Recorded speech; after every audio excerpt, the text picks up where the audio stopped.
Thank you, Bob, for the introduction.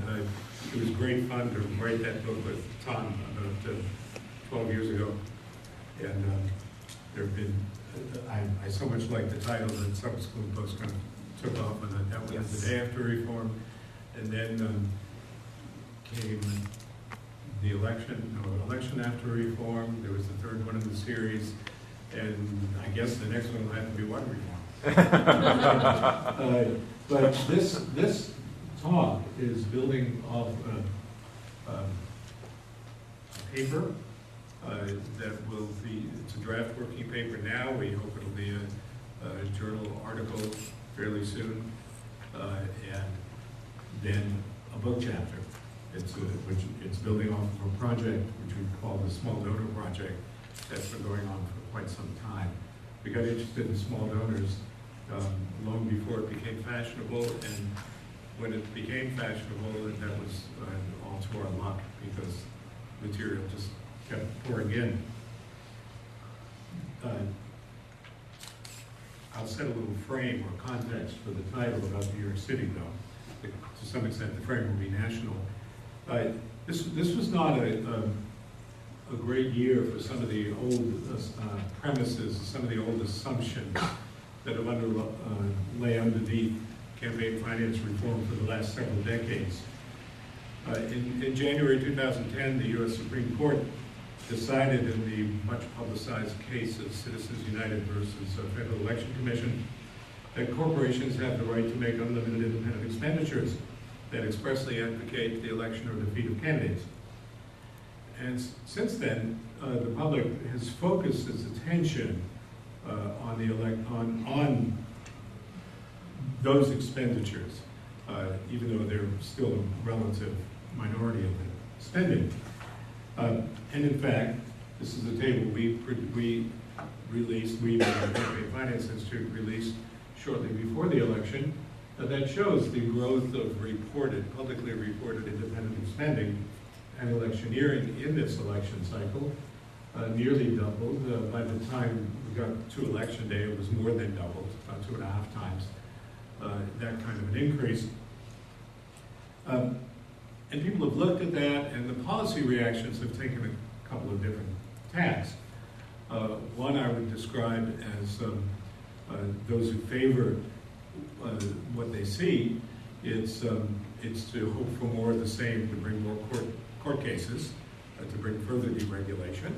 And for those who have problems with the development, one side of it has been to look at heightened disclosure, which I personally favor.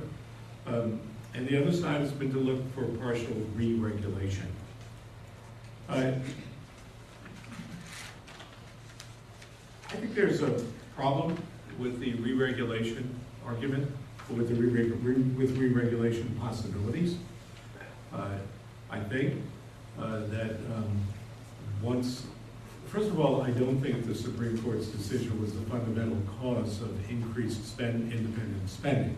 That was going up before, it was going up, happening off of the disclosure books. Now things are semi-disclosed, but not adequately. And it was all sorts of other developments can be seen as a reason for it. But more fundamentally, the reaction to it is trying to pursue what I consider to be really an old strategy. It's to try to bring about greater equality, greater participation by trying to sit on the lid. And what basically happens is the lid bubbles over. The fact is that there's really nothing you can do, given the First Amendment, not just this court's interpretation of the First Amendment, but given the First Amendment. You really cannot stop determined rich people from participating in the system, in any case, that kind of approach of let's stop the determined rich people doesn't do anything to get new people into the system and to get poor people into the system. It doesn't do anything to organize the unorganized. There's a huge gap in what we've looked at. So, as I would see it, the approach has kind of taken us toward a dead end. I don't see that reviving that strategy of full spending limits or whatever. I just don't think it's going to get anywhere.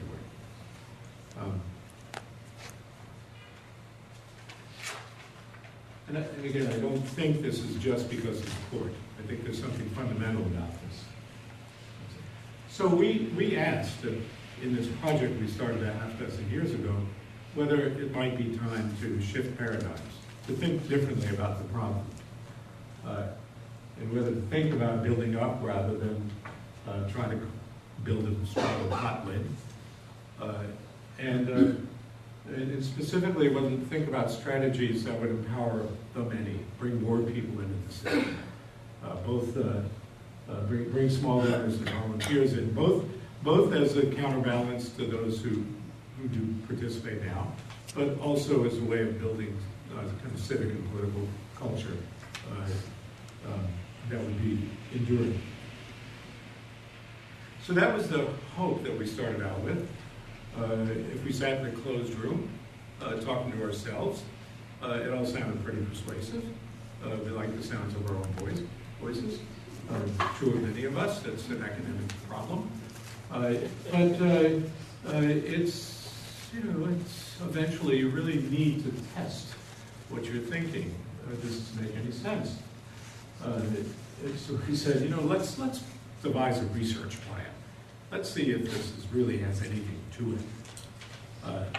So we did, and the research plan had two simple phases. This oversimplifies, but one is this wish fulfillment. Is it really plausible to get enough new people into the system to make a difference? And second, if you do get new people into the system, are they different? Is it just the same old people at lower dollar amounts?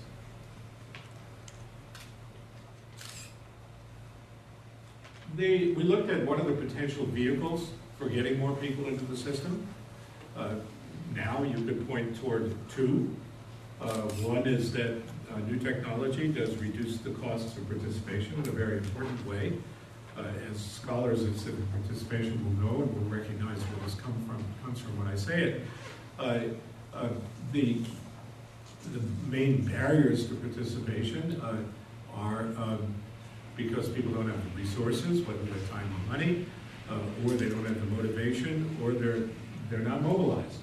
And technology does make mobilization simpler. It does reduce the resources needed to get in the system, reduce the resources needed for candidates.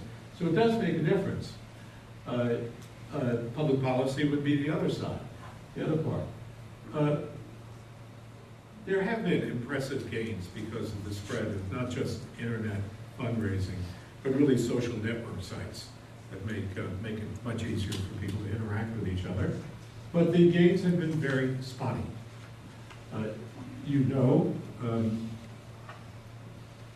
That Barack Obama raised about, well, you know that he raised lots. These numbers that have appeared in the press are mostly ones, they are almost entirely coming out of the fact that we developed them.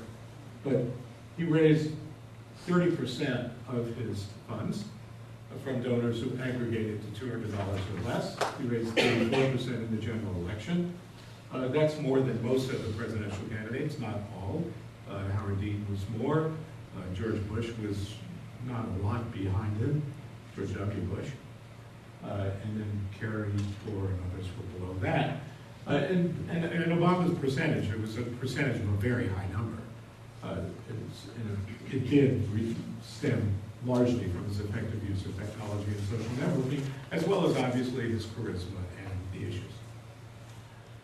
But as I said, this was spotty. Other presidential candidates didn't have the same result. And if you look at other federal elections, Senate candidates raised 14% of their money from donors who gave $200 or less, and House candidates was 8%.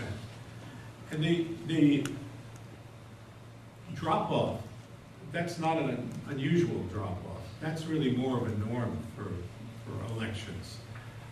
We started looking at the states. We're fortunate, and this is a huge change since the book that Tom and I co-wrote, The National Institute of Money and State Politics now collects and standardizes data from all 50 states, and we were the first to use it to try to do, to aggregate donors and then to make 50-state comparisons. And when you look, we see that, remember that the Senate number was 14%. This is your median state. It happens to be Tennessee. I'll get to New York later. The median state is 16% of the money is coming from donors who gave $1 to $250. And that's, as I say, that's median. That's your standard thing. New York's now around 7%. The second highest state is in the 30s. And the one state that's kind of outlier is Minnesota, 60%. We said, what's going on here? Why is that?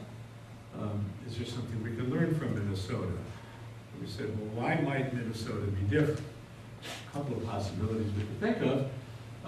One is they have a different civic culture, political culture, and the other is that their public policies are different. On the political culture, those of us, Jerry and I both grew up in New York City, so we'll recognize and resonate with this. In Minneapolis, and most of Minnesota, when people say to you, have a nice day, they mean it. And so do we. When I hear somebody in my old neighborhood in Brooklyn say, have a nice day, I wonder what he's up to. And why are you invading my private space? It's a very, very different reaction. And as a result, in Minnesota, they have very high civic participation rates and very high voter turnout rates. But they also have this public policy that's specifically aimed at getting small donors into the system. They give $50 rebates to for the first $50 you give to a party or candidate. They do that per year. And it's a rebate, not a tax credit, which means it comes back right away, which means it really does get poor people in. And the candidates really work on that. And they also have partial public financing, and they have lower than average spending limits. So these two factors are going on. We're trying to figure out how do you separate them. You don't have a large end. You can't do big quantitative studies because it's only there are very few places. So we decided to do New York City as a test case. New York City, fortunately for purposes of the study, and I just mentioned part of the reason why, it has a different civic culture, a different political culture. It has a very low voter turnout rate. The last election in the city was a record low for the city, 26%. And it also has a public matching fund system that's designed to bring small donors in. It's a 6-for-1 match for the first $175. It's the country's best example, a long-standing example of this multiple match small donor system. So that begins to let us separate things out. So we did that, and we decided to look at New York, and we decided all of our tables, we leave out self-financed candidates, you leave out party money. Well, in New York, that means you basically leave out the mayoral race. So we looked at city council, 51-member city council. It's about the size of some state legislative bodies, upper bodies usually. And as you know, in any public financing system, candidates have a choice. Constitutionally, they have to have a choice of whether to participate or not. And that's where we started. We first look is let's look at candidates who chose not to participate. And you look at them and you say, hey, that looks pretty much like that Tennessee chart. Pretty much like most states, actually a little bit lower for the small donors. It's a very familiar looking chart. Probably 45 states look like that. Then we said, okay, what about, I'm sorry, I have 2 years worth of data if you look at the election of 2005, the election of 2009. So they're about the same. It's a slight bit up in 2009. 2009 is almost exactly like the Tennessee number. What about participating candidates? Well, it's radically different. The picture just doesn't look the same. Here's participating candidates, what they raised from private money only. This will show you how the incentives worked on the candidates.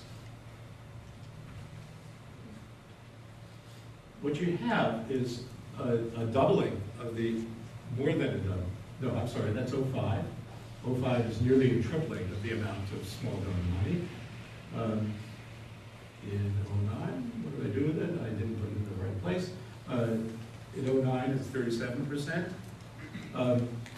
The amount of money that's coming from small donors is way up. The amount of money coming from large donors is way down.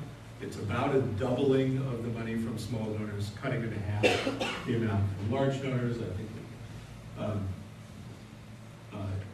so that the upper half of this slide summarizes what you see from private money only, twice as much from small, half as much from large. Okay, then we ask, what happens if you take this private money and then add the public money to it? And because this is matching funds, you can actually take each little dollop of public funds and allocate it to a specific donor. It's a specific donor triggered the funds. So in the next chart, not this one, but the next one, we add the public money to these bars, to the right bar where it belongs. That's the 2005 chart. And that's the 2009 chart. A doubling again of the small donor money, half again of the large money. So if you go back to that first one for 2009, the value of the small donors has quadrupled. And the value of the large donors has gone down to a quarter, 1/4. It's a huge change.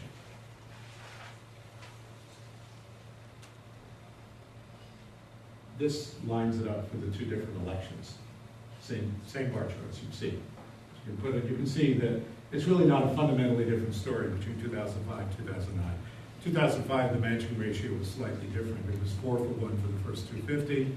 2009, it was 6-for-1 for $175. So, basic conclusion so far is that is that laws that aim at building up do make a very strong difference. They do have a countervailing balance. They bring in new people into the system. And in representational terms, they also seem to bring out a different mix of people. I won't bring you that research now because that would take too long. But we've done survey work and so forth on that. So I'd like to ask another question. So the conclusion so far, New York City laws, big time results, impressive, very impressive. Next question, would the results transfer?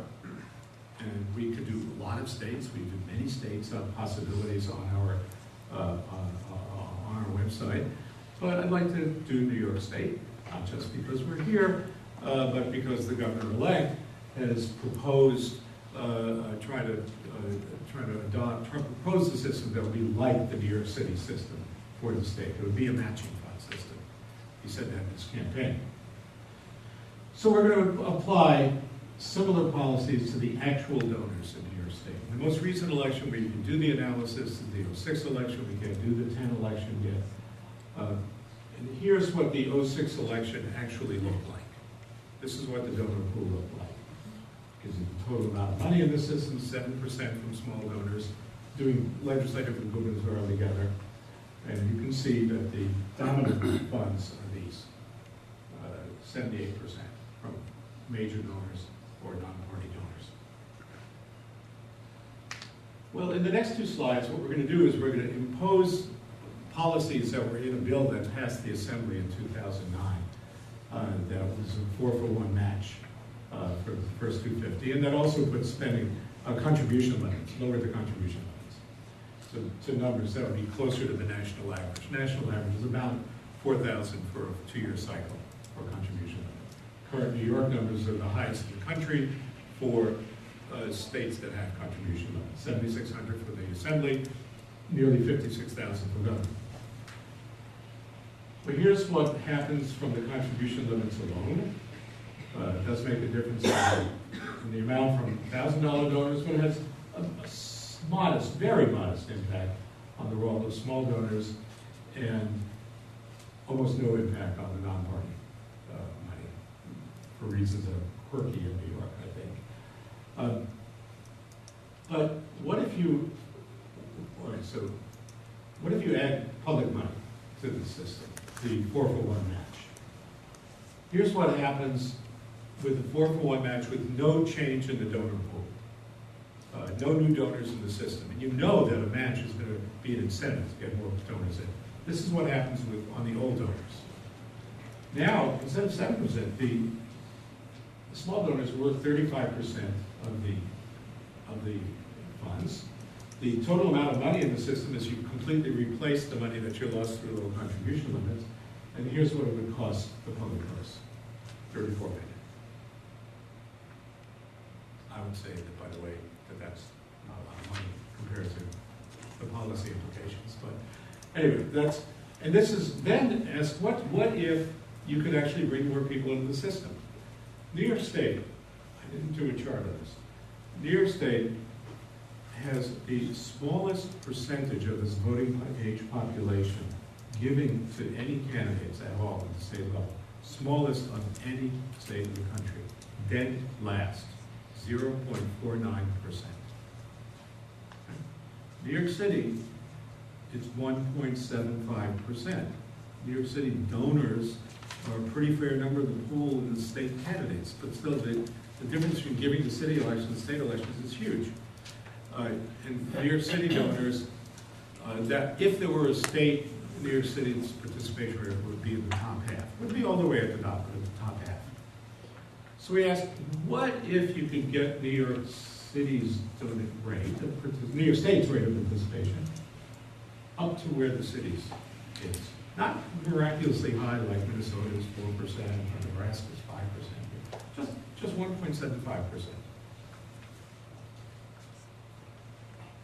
that's the last chart. That's what it would look like. Completely different shape of chart.